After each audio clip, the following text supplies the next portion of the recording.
네, 돌격 종목 맛수 시작해 보겠습니다. 오늘 두 분 또 이렇게 오랜만에는 아니죠? 어제 뵀죠. 이렇게 주말 같죠? 응? 주말을 맞고 이제 온 것 같은 느낌이 드는데 또 내일 또 바로 주말이에요. 그러네요. 근데 기분이 좀 좋은데. 아니 아까도 이제 네. 시작할 때 물어보시더니만 네. 그러게요. 뭐 주말에 뭐 어디 가시나 봐요? 아니요, 저도 집에서 좀 쉬려고요. 집에 있어요? 네. 술 약속 있는 거 아니고요? 뭐 기대가 술 굉장히 약속이요? 많은데. 네. 이거는 이제 TMI니까 비밀로 하도록 하고요. 있어 일단 있는 네, 거 같아요. 바로 첫 번째 주제 체크해 보도록 하겠습니다. 네, 첫 번째 주제입니다. 기다리던 외국인 드디어 매수 나섰다. 네카오 개인도 저점 매수 타이밍이라는 주제입니다. 지금 미국 연준의 긴축 기조 그리고 인플레 우려 등 이 성장주에 부담이 되는 이슈들이 나오면서 이 투자 심리가 그동안 많이 위축이 됐었죠. 또 실적도 좀 다소 저조했는데 이제는 하방 압력을 받고 오르지 않을까라는 기대감이 있습니다. 외국인들이 또 외국인 매수에 들어가고 있어요. 두 종목 모두. 과연 그렇죠. 이 네카오 이제는 우리도 사봐도 좋을지 아니면 조금 더 기다려봐야 될지 두 분의 의견을 통해서 한번 보겠습니다. 위에 네. 있었나요? 네. 네, 하나, 둘, 셋. 네, 두 분의 의견이 갈렸어요. 왜 웃으세요 또? 항상 웃으시는 것 같아요. 아니 뭐 좀 이제 인상을 쓸 수는 없잖아요. 아, 그렇죠. 웃으면 좋죠. 갈라줘야 재밌으니까. 네, 이런 의도가. 네, 어떻게 보시나요? 아니 뭐 네이버나 카카오도 네. 그렇지만은 하나 걱정스러운 건 있어요. 걱정스러운 거는 이제 금리 영향을 받을 수밖에 없으니까 나스닥 기술주들이 하락을 하면은 금리 상승으로 인해서 하락을 하면 항상 국내에서 영향을 좀 받았던 그런 좀 기억이 계속 있잖아요. 우리가 요걸로 계속 그랬어요. 자, 근데 이번에 또 금리 인상을 하게 됩니다. 또 두 차례 정도, 세 차례까지 해서 빠르게 2.5까지 해서 뭐 그 이상까지 올릴 수도 있어요. 우선 빠르게 두 차례를 하겠죠. 자, 그러면 당연히 기업 입장으로서 나스닥 기술주들 부담감 때문에 또 금리 인상 부담감으로 하락할 수도 있다. 이렇게 나올 수도 있고. 근데 그 반대되는 또 얘기가 나올 수도 있고, 더 이상의 또 부담은 없다라는 또 이미 또 얘기가 나올 수도 있고. 뭐 고용 지표에 따른 포인트로 설명을 해드리자면은 고용 지표가 안 좋게 나와서 또 시장은 좋게 나오는 경우도 있고. 네. 그냥 진짜 자기 맘대로예요. 예. 그냥 투자자들 맘대로 그냥 기사 내기 맘대로 그냥 맘대로만 갖다 붙이는 그런 시장인 거예요. 그냥 어떻게든 지금 시장은 답답할 수밖에 없는 시장인 거예요. 그 누구도 답을 찾을 수가 없는 약간 좀 그런 느낌인 거죠. 근데 금리가 이제 미국에서 FOMC에서 제시했던 2.5까지 수준으로 우선 맞춰지게 된다면 그때부터는 사람들이 그 누구든 간에 확실한 대답을 내놔야 돼요. 엉거주춤한 답을 내놓을 수는 없어요. 분명히 하락을 단기 충격이 나올 수는 있어요. 나스닥 기술주들이. 그에 따라서 네이버나 카카오도 하락이 나올 수는 있지만 그래도 이게 지금 뭐 플랫폼 규제 완화에 대한 최대 수혜주주로서 뭐 얘기도 나와주고 있고 뭐 네이버도 카카오도 마찬가지고 실적에 대한 기대감이 살짝은 불안하긴 하지만 예상치가 원체 지금 낮아지고 있기 때문에 그 예상치를 상회하는 실적은 분명히 나올 거예요. 그로 인해서 주가 자체가 바닥을 확인할 계기가 된다고 보거든요. 사실 카카오는 정말 많이 얻어 터졌어요. 카카오의 뭐 이런 작은 브랜드들이 있잖아요. 카카오 택시부터 시작해서 네. 굉장히 많은 브랜드들이 자꾸 이제 그 서민들의 삶에 직간접적으로 영향을 주다 보니까 많이 좀 호되게 혼나기도 했었지만 그 부분을 과감히 조금 이제 내려놓는 모습을 좀 보여주면서 조금 그 민심을 잡았다 표현을 좀 해볼까요? 그런 포인트가 조금씩은 나오는 것 같긴 해요. 그래서 주가 상황이 사실은 굉장히 2019년도부터 해서 20년부터 해서 굉장히 좀 많이 오른 상황에서 추가 하락에 나올 수 있는 갭은 바닥 포인트는 더 있긴 하지만 그래도 규제 완화에 대한 부분과 법인세 인하에 대한 부분을 같이 감안해 본다면 대기업들의 입장에서 굉장히 긍정적이거든요. 그리고 금리가 어느 수준까지 올라온 이후에 더 이상 올라가지 않는다면 그에 따른 계획을 가지고서 입장을 또 잘 표현할 수가 있거든요. 그래서 사실 당장에 있어서 뭐 단기적인 악재거리는 충분히 반영될 수는 있겠지만 오히려 그때가 기회로밖에 볼 수 없는 그런 자리라 판단이 되고 있고 수급 측면에서도 카카오 같은 경우 굉장히 조금 기관과 외인들의 좀 매수 흐름이 강하게 더 들어올 수 있지 않을까. 그래서 저는 당장 막 따라가지 마시고요. 금리를 봐야 되니까, 인상을 봐야 되니까 금리 인상 포인트 맞춰가지고 조금 조정 시 매수 대응을 하시면 좋지 않겠나 이렇게 좀 보고 있습니다. 조금 더 기다렸다가 담아보자라는 말씀이시죠? 담아보시면. 근데 그 기다림 시점이 그리 멀지는 않을 것 같아요. 조만간에 금리 인상 포인트 맞춰서 네. 오지 않을까 싶어요. 네, 우리 정재훈 어드바이저님 네. 사면 안 된다라고 하셨잖아요. 일단 네. 명확하게 말씀을 드릴 수 있는 건 네. 단기적으로는 기술적 반등이 나올 거예요. 네. 근데 이제 이 프로그램에 좀 말씀을 드리는 부분들은 긴 관점으로 놓고 봤을 때 이 친구가 계속적으로 성장을 해 나갈 거냐, 주가가 고공행진을 할 거냐, 상승 추세 다시 복귀를 할 거냐라고 물어보게 되면 네. 저는 그건 아니다라고 좀 생각을 하고 있어요. 일단 첫 번째로는 카카오가 이것저것 다 떼내서 상장을 시키고 했던 부분들이 있어요. 네. 욕도 좀 뒤지게 먹었고.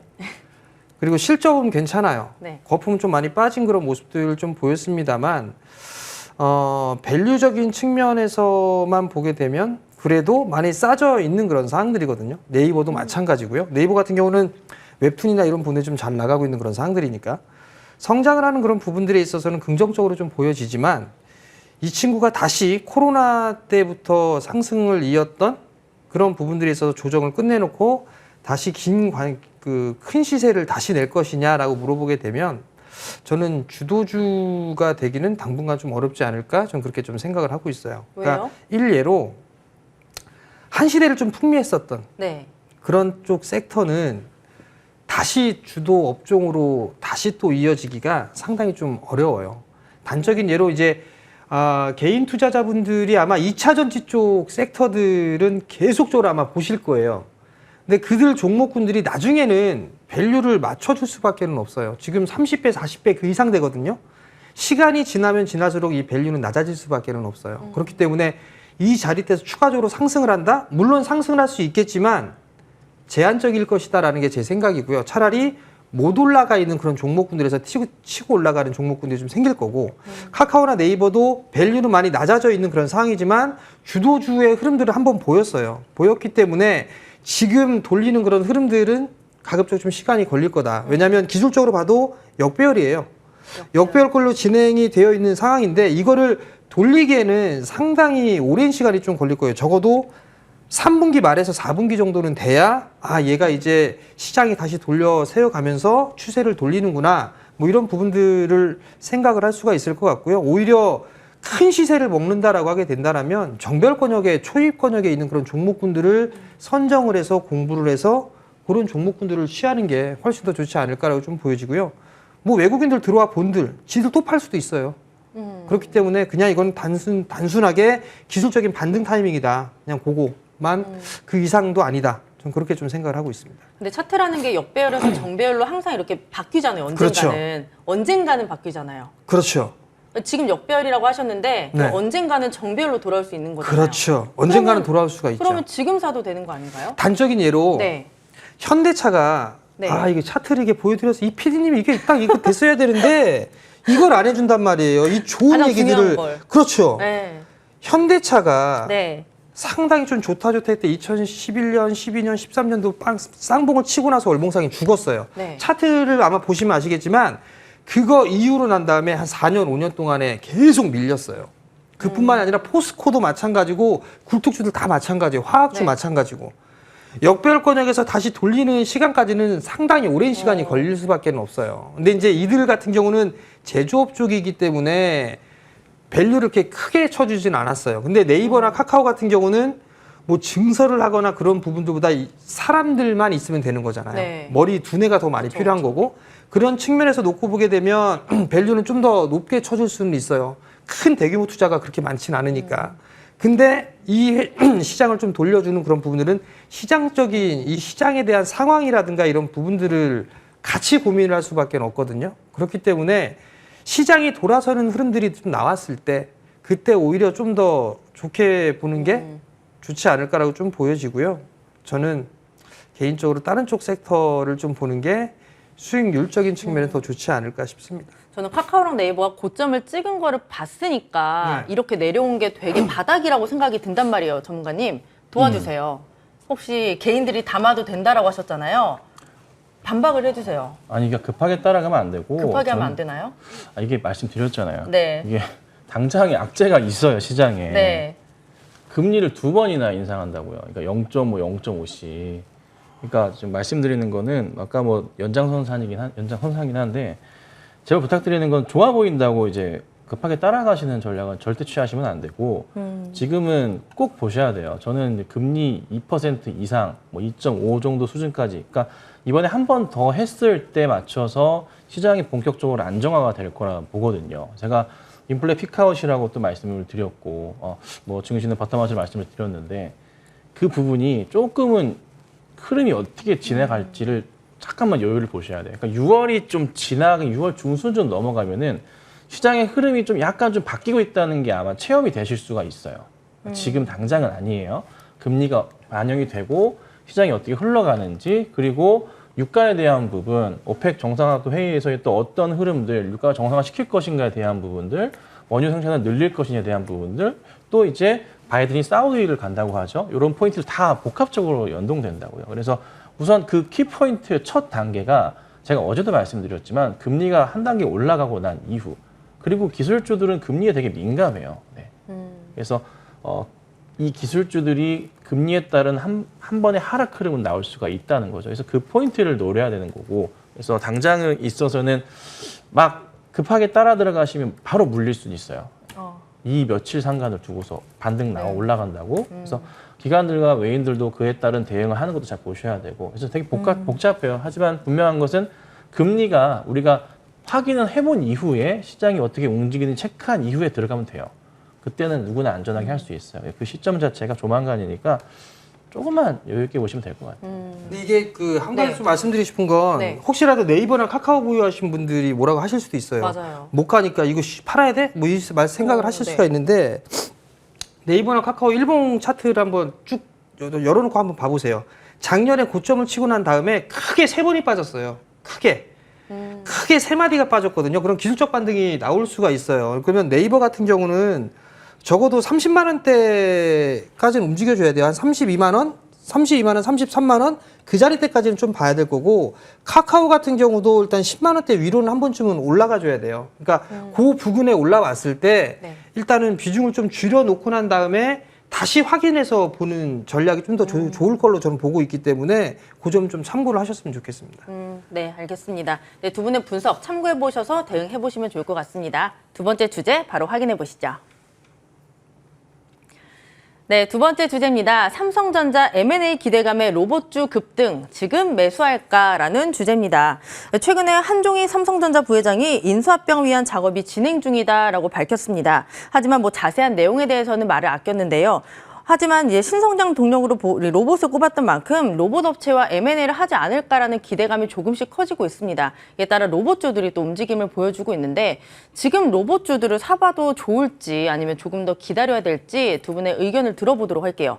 로봇주 지금 산다. O 해주시면 돼요. 하나, 둘, 셋.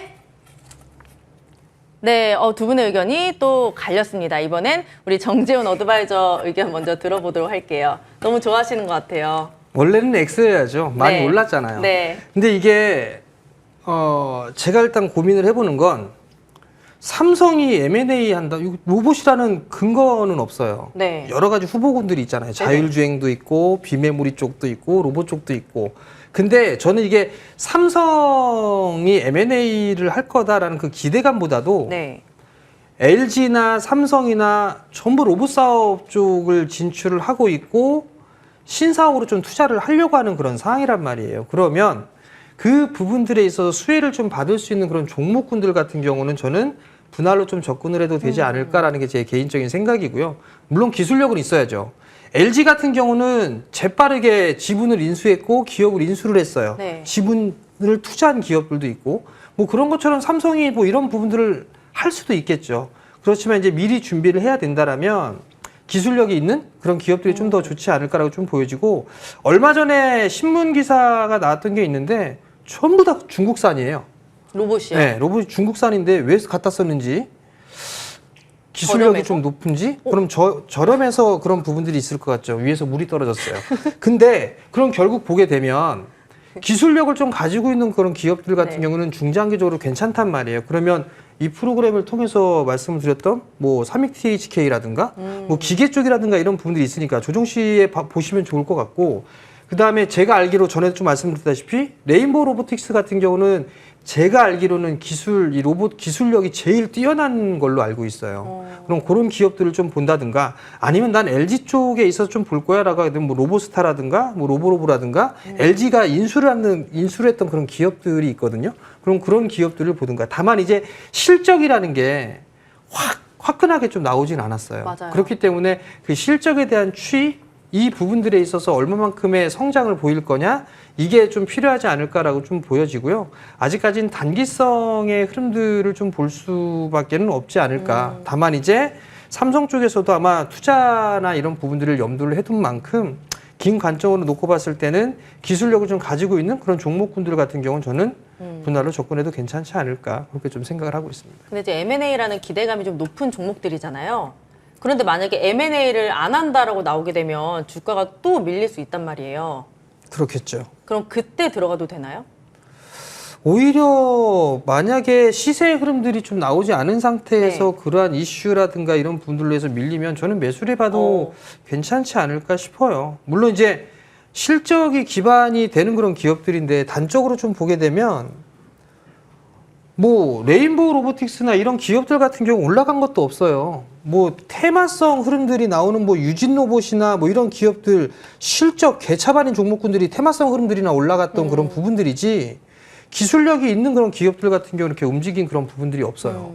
그럼 레인보우 로보틱스가 만약에 뭐 삼성이 알고 보니까 자율주행 쪽이었어. 그래서 실망 매물이 나와요. 네. 그럼 저는 그런 종목군들 같은 경우 저는 매수를 해볼 것 같아요. 오히려 기술력이 있으니까. 기술력. 네. 기술력과 실적. 그렇죠. 네, 우리 전문가님. 매수하면 안 된다. 그러니까 저는 기본적으로 테마주 자체를 안 좋아하세요? 안 좋아해요. 네, 정책 테마주는 더 싫어하고 예, 그래서 별로 좋아하진 않는데 제가 이제 방송 시작할 때부터 계속적으로 요즘에 추천드리는 종목들을 보면은 저도 뭐 작은 종목 잘 알지만 추천드리지 않고 있어요. 시장 자체를 볼 때 대형주 쪽으로의 지금 시장이 움직임이 전 나올 거라고 보고 있거든요. 항상 시장이 한번 큰 하락을 거치면 상승을 줄 때 대형주의 판세가 돌아옵니다. 테마주가 기승을 부린 다음에는 항상 대형주 쪽으로 오거든요. 네. 그 시점이 이제 시작이 될 거라 좀 판단을 하고 있어서 대형주를 계속적으로 추천을 드리는 이유 중에 하나예요. 근데 삼성전자도 그렇고 하이닉스도 계속 말씀을 계속 잘 드리고 있어요. 현재 뭐 조정이 나오고 매수하시면 저는 부담스럽지는 않다. 연말까지 보시라 꾸준하게 좀 말씀을 좀 드리고 있는데요. 삼성전자와 이 대기업들이 1,000조 가까운 자금을 시장에 이제 푼단 말이에요. 5년 동안 풀게 됩니다. 그리고 뭐 이재용 부회장 같은 경우는 또 이제 그 장비를 좀 ASM이라는 회사에 방문을 해가지고 네. EUV라고 이게 뭐 노광 장비로 하는데 이 회사에서 독점으로 전 세계에서 만들어요. 그래서 이걸 확보하기 위해서 간다고 하죠. 기사에도 지금 계속적으로 나와 있는 모습이고 그래서 뭔가 좀 빨리빨리 움직이는 모습이 좀 보이고 있고 또 하나 제가 예측하건대 사면 가능성은 분명히 있어요. 조만간 이재용 부회장 사면 가능성이 크단 말이에요. 하게 되면은 기업들 입장에서 완전 친화적으로 좀 자금을 더 풀 좋은 가능성이 거죠. 높아요. 그리고 또 하나 그의 정부에서 화답하는 모습들 법인세 인하까지 같이 때린단 말이에요. 그럼 이제 금리가 한 번, 두 번 오르고 자리를 잡고 나서 더 이상 변동성이 없으면 오히려 기업들은 일하기 편해요. 변동성 없는 자리를 완벽하게 만들어 놓고 나서 대규모 자금을 풀면서 이제 성장하는 단계로 가는 거죠. 지금 뭐 인플레 우려감이 있지만 유가도 좀 잡히는 모습으로 간다곤 하지만 제가 볼 때 유가는 좀 더 올라갈 것 같긴 해요. 그런데 지금 최근 들어서 국내 환율 보시면 원달러 환율 보시면 그래도 좀 안정기로 접어들었어요. 1,200원대 중반대 왔다 갔다 하거든요. 이게 좀 반등이 나올 수도 있겠지만 그래도 큰 흐름은 안 나오고 어느 정도 유지는 하는 흐름들이 계속적으로 나와주고 있단 말이에요. 그래서 저는 이런저런 흐름에서 봤을 때 그리고 또 하나 뭐 중국 쪽도 봉쇄 조치 풀어주면서 또 뭔가 좀 글로벌리하게 조금 뭐가 분위기가 약간 조금 수요적인 부분이 회복이 되고 있기 때문에 조금은 이런 부분 저런 부분 따져서 대형주 위주로 좀 보시는 게 낫다. 그게 맞춰서 로봇 관련주 다 좋은데 로봇을 보시는 거 다 좋지만 저는 오히려 로봇 관련 대장주로서 뭐 현대도 그렇고 그리고 뭐 삼성도 그렇고 현대. LG도 그렇고 이런 대기업 쪽을 중심으로 해서 보시는 게 오히려 투자하기에 나쁘지 않고 안정적으로 좀 대응할 수 있지 않을까 저는 이렇게 좀 보고 있습니다. 근데 개인들이 이제 투자를 할 때는 보통 테마주를 많이 좋아해요. 이게 네. 테마주도 네. 이거 잘 보셔야 돼요. 어떤 거요? 현재 미국 시장도 그렇지만 우리나라 시장도 그런데 네. 개인 투자자들이 다 빠져나가고 있어요. 테마주에서요. 아니요. 코로나 때 들어오셨던 주식을 하셨던 분들이 상당수 부분이 주식을 안 하시고 계세요. 그리고 그 신규 생성되는 개인 투자자들의 주식 계좌 수도 급감하고 있는 그런 좀 상황이에요. 테마주를 이끈다면 누가 필요할까요? 사실 개인. 개인이 받쳐줘야 네. 누군가 이거를 표현을 한다면 좀 죄송하지만 작업을 치고 나가는 그런 흐름들을 여러분 많이 막 들어보셨잖아요. 그게 좀 편하게 될 텐데 그게 쉽지가 않아지는 상황인 거죠. 그리고 현재 외인들이 많이 빠져나갔지만 자 이재용 부회장님 사면을 한다면 외인들 입장에서 자금들이 국내로 그리고 지금 법인세 인하 또 들어오겠죠. MSCI 지수 편입한다고 하는데 아직 먼 얘기긴 하지만 어쨌든 외인들이 좀 국내 증시로 유입이 될 수 있는 요건들이 지금 굉장히 완성이 되고 있어요. 많이 정부에서 그 일을 하고 있는 모습이 포착이 되고 있다는 거죠. 그러니까 이런저런 상황을 봤을 때 테마주의 흐름보다는 오히려 대형주들의 흐름이 시장을 장악할 가능성이 점차 넓어지고 있잖아요. 증시 바텀 아웃이라니까요. 여러분 바닥 확인하고 있다니까요. 근데 대형주는 너무 안 움직여서 재미가 없어요. 재미없을 때 사야 돼요, 주식은. 재밌을 때 팔아야 되고. 그런데 테마주가 항상 빨리빨리 그렇잖아요. 오르니까 네. 좀 개인들이 그래도 잃었던 수익을 복구하는데 좀 도움이 될 것 같아요. 저는 테마주를 개인적으로 좋아하거든요. 좋아해요? 쉬운 것 같아요. 아, 네. 진짜 저는 어려워요. 테마주는. 어렵나요? 뭐라고 말씀드릴지 모르겠는데 네. 전 이게 대형주는 조금 더 있다가 보는 게 더 낫지 않을까 전 개인적으로 그렇게 생각을 하고 있어요. 네, 왜냐하면 싸요. 삼성전자 되게 싸고 싼 거예요. 네, 하이닉스 싸고 근데 싸기만 해요. 그럼 사야죠. 싸기만 하면 못 올라가니까. 그건 있어요. 마이크론 테크놀로지 이렇게 네네. 보면 미국 기업들이나 대체적으로 한국 기업들이나 같이 연동을 하는 그런 모습들 네. 보여요. 근데 마이크론 테크놀로지나 이런 부분들은 아직까지는 이 바닥을 탈피했다거나 그런 모습들은 보이진 않고 있거든요. 네. 필라델피아 반도체 지수 같은 경우도 크게 바닥이 나왔다? 뭐 이런 부분들은 아닌 것 같아요. 그러면 삼성전자나 SK 하이닉스나 일단 박스권 당분간 그리고 아직까지는 좀 해소해야 될 그런 부분들이 있는 그런 상황들이니까 그러면 네. 제가 생각하는 건 2011년도 때부터 7년 동안 지수는 박스권역이었었어요. 지수를 보게 되면 월봉 차트로. 근데 지금 구간에서 보게 되면 오히려 차별화된 모습들이 좀 나올 수도 있겠구나라는 저는 생각을 해요. 그러면 업종별 차별, 그러니까 과거에는 뭐 차화정, 전차, 자문사 7공주 뭐 이런 얘기들이 많이 나왔었어요. 그럼 그런 것처럼 요즘에도 지금 나오는 걸 보면 네. 뭐 신재생, 뭐 우크라이나 재건 뭐 이런 식으로 해서 네네. 테마성의 흐름들 나오는데 거기에서 소형주만 가는 시장은 아니에요. 대형주들도 같이 움직여주는 그런 모습들이 나오고 있거든요. 그러면 그러한 종목군들이 어찌됐든 차별화된 그런 모습들을 보이면서 이들 종목 더 치고 가는 그런 모습들을 좀 보이지 않을까라고 좀 생각을 하고요. 그렇게 된다라면 지금은 그냥 삼성전자와 SK 하이닉스 시총 상위 종목군들 같은 경우는 지수를 막아주는 역할. 방어. 네, 그렇죠. 네. 그리고 이 지수에 있어의 밸류를 확 올려놓은 원융, LG 엔솔이나 이런 기업들 같은 경우는 이제 하향 안정화. 2차전지 셀 업체들 보게 되면 못 올라가요. 맞아요. 그 얘기는 이제 밸류 부담이 있다라는 얘기거든요. 그러면 얘네들이 밸류 부담이 있다는 얘기는 2차 전지 쪽도 일단은 크게 여기서부터 뭐 더 100%, 200% 올라갈 거라고 보여지진 않아요. 그럼 얘네들도 쉬어가는 흐름들이 나오게 되면 다른 쪽의 섹터들이 새로 생성이 돼야 돼요. 그게 그렇죠. 테마든 섹터든 그런 식으로 하면서 시장은 흘러가지 않을까. 그렇게 좀 생각을 하고 있죠. 네, 이렇게 질문을 했는데 잘 받아주셔서 감사해요. 테마주는 좀 조심을 해야 될 것 같네요. 네, 두 분의 그럼 관심 종목도 바로 체크해 보도록 하겠습니다. 우리 정재훈 어드바이저님, 네. 바로 종목 체크해 볼게요. 어떤 종목 가져오셨죠? 종목이 빠지고 있네요. 어떤 종목이죠? 오늘 말씀을 좀 드릴 종목은 네. 빠지고 있으니까 좋아요. 덕산하이메탈이라는 기업이에요. 사실 이 덕산하이메탈이라는 기업을 되게 싫어했었어요. 왜요? 이게 왜냐하면 과거에 조금 말 많고 탈 많은 그런 기업이었었어요. 삼성 쪽에 뭐 이게 기술 유출이나 뭐 이런 얘기들이 많이 나오면서 과거에 크게 상승을 했다가 많이 빠져 있다가 뭐 1,600원대까지 주가가 밀려 내려온 그런 역사가 좀 있어요. 근데 최근 들어서 좀 보게 되면 가장 중요한 부분들이 분기 최고 실적을 좀 기록을 했었어요.